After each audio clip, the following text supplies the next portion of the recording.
Welcome, brave souls, to Reddit Mysteries, where the darkest, most terrifying stories from the depths of the internet come to life. Get ready for tales that will send chills down your spine and keep you asleep at night. But before we dive into today's spine-chilling tale, make sure to hit that subscribe button and ring the notification bell so you never miss another horrifying story. And if you love creepy, true stories that will haunt your dreams, give this video a thumbs up. Your support means the world. Isaac was always the quiet one in his circle of friends, a boy of few words who preferred solitude over the company of others. People in the small, sleepy town where he lived thought of him as an odd but harmless young man.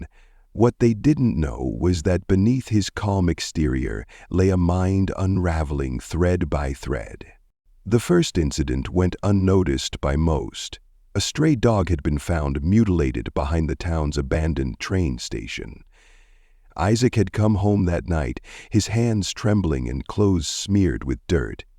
He told his mother he'd fallen while walking through the woods, but the truth was far darker. In that moment, Isaac had discovered something new, a sense of power over life and death. No one suspected him. Why would they? He was just a boy. But in Isaac's mind, something was awakening, something uncontrollable.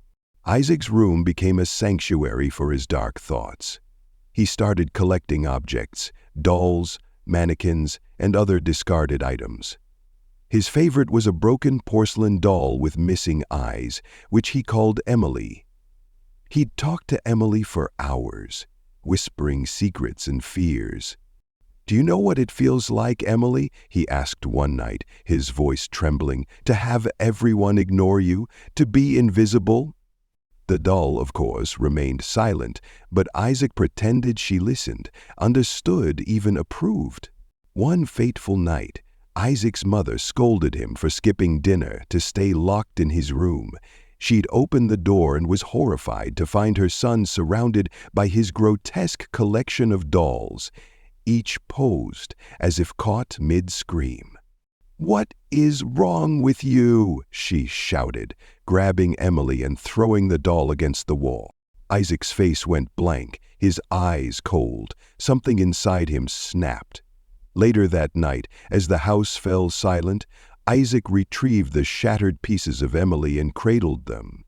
"You won't hurt me anymore," he whispered, not to Emily, but to the memory of his mother's disapproving glare.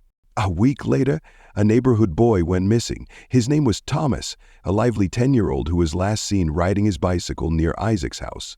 For days, the town searched desperately. Isaac stayed indoors, avoiding the commotion. In his basement, Thomas sat bound to a chair, his eyes wide with terror.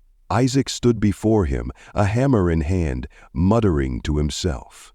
"You're just like them," Isaac said, his voice distant. "Always laughing at me, thinking I'm weak." He raised the hammer, hesitating for only a moment before bringing it down with a sickening crack. The sound echoed through the basement, accompanied by Thomas's muffled screams. Isaac's grew more calculated, his methods more depraved. Each new victim became a canvas for his macabre artistry. On one he carved the word "worthless" into their chest. On another, he used a knife to sculpt what he called the perfect smile. The local police were baffled by the sudden wave of disappearances and grotesque crime scenes.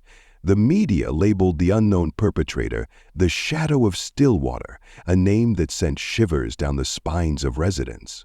Isaac, meanwhile, relished the attention. He kept newspaper clippings of the cases, marking each article with red ink. Isaac's thirst for control spiraled into obsession. One night, he brought home a young woman named Grace, who had been hitchhiking along the highway. Unlike his previous victims, Grace fought back. She screamed, clawed, and begged for her life. "Are you doing this?" she cried, tears streaming down her face. Isaac hesitated, his grip on the knife faltering. For the first time, doubt crept into his mind.